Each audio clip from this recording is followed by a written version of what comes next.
then they got more and more traders and just developed it out. And Indian camp was always where it's at, and they just left us there completely. And nobody's really putting in any politics and saying, hey, can we slide it around someplace different? Because would it have been more historic to have it right next to the river? Yeah. Okay. The only problem would be on this river section, in reality, since it floods quite often, this would not be an Indian camp. Okay. Right. Because, so this is flood area, low plain yeah, it's a low plain, so they would move to a different, section. They were in I don't know even where the actual battle. They got you guys from around the area. Is this the actual site, or is this? I don't know. I don't remember. Grant County. That's all. Yeah, which this is Grant County, but yeah, I don't know if it was actually here in the park or not. Yeah, that'd be kind of neat to know, because they did have the village, so around the areas. I wonder if they even know that well where. Or got idea where it's at or something. Yeah. They probably know the area. Yeah. It was wilderness at the time. But I know about every year, every spring they say this is, it's over your head right now. Really? Yeah. Indian camp, if you were back there, again, you can look at some of the trees and you'll see rings around the trees. From the water. It's like this high right there when you're standing. It's like big ring. It's all from the water flooding it. Yeah. It's like, wow. Yeah. Now, is it true that this is the largest one in the United States? It's the largest 1812. The largest 1812, yeah. 2 weeks ago we were at, well no, more than 2 weeks, 4th of July weekend, we're at Fort Niagara. And that's probably been the biggest one that we know of ever happened. We had close to 3,000 reenactors. And that was for 1812, or was that was French and I, F&I. Okay, French and Indian. Taking over, it was the 250th anniversary of Fort Niagara. Okay. The 7-year war.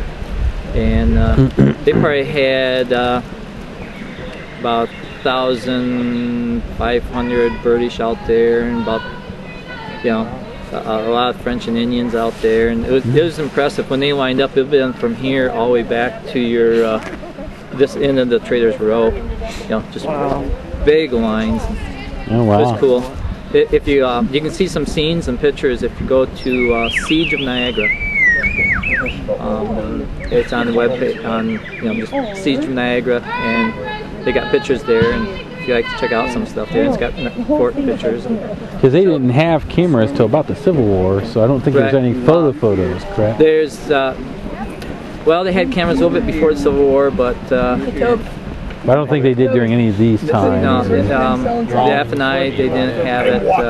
It was right about that time that they're starting to come along on it. Yeah. But I think that's why they say we know so much more about the Civil Wars, because there's so many. How many people would that material? 4 to 6. Parts that they need necessary to build a boat. You could And probably then, of course, build a boat in less than a week. Yeah. But if you're the only guy building the boat, it's Then going when to you take a port lot it, you got to carry all your goods, and then come back and carry the canoe. See why people were So you paddle from just before sun up to just after sundown.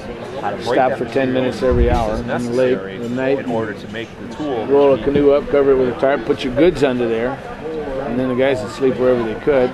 Guys get a big kettle full of they can look it up on the internet, cornmeal and flour and berries and everything else you could find, going all night, boiling until in the morning it would be, like the consistency of ultra super thick oatmeal.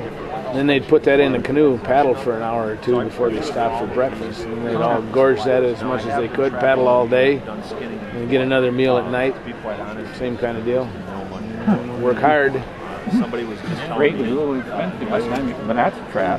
Well, but the deal is, like in 1790s, a canoe leaving Montreal, which would have been bigger than this, 35 feet probably, like that one there. Really? Picture. Yeah. It had $2,500 approximately worth of trade goods in it, which would translate to about $50,000 today.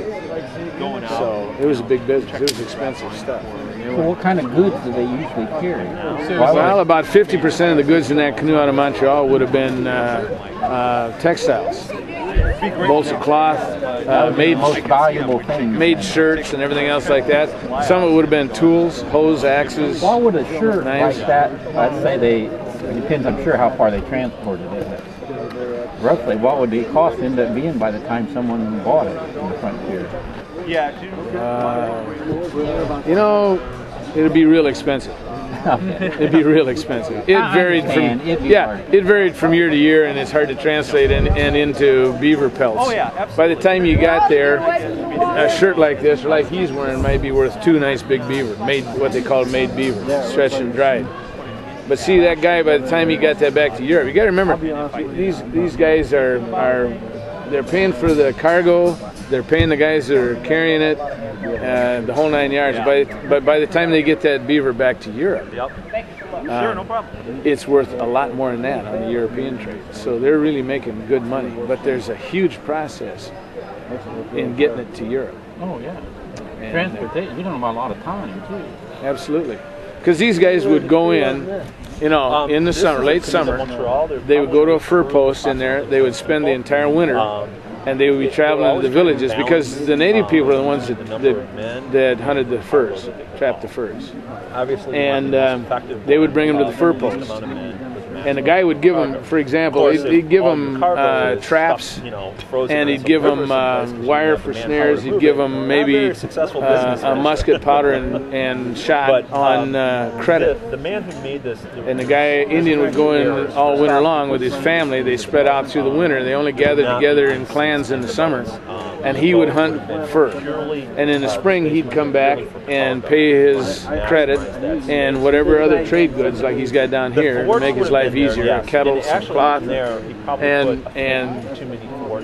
then they would pack these furs into bales, take them all the way back out to Lake Superior in midsummer, meet the Montreal canoes coming with next year's trade goods, have a big drunken brawling party for a week and a half or 2, and then they would swap the furs into the Montreal canoes, split up all the trade goods into these north canoes, and then brigades of these go back to the interior for the next winter to trade.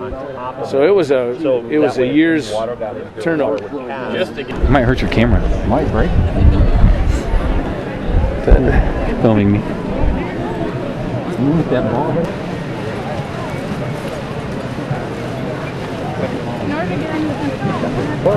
Getting ready to go to battle like that. I mean, it's today. You heard, like, here comes the troops coming against you. You're like, dude, we're getting ready to go. I mean, Yeah, that could give you a lead too. If you're fighting, they don't fight like that. Back then, they were jumping. Stand off, and then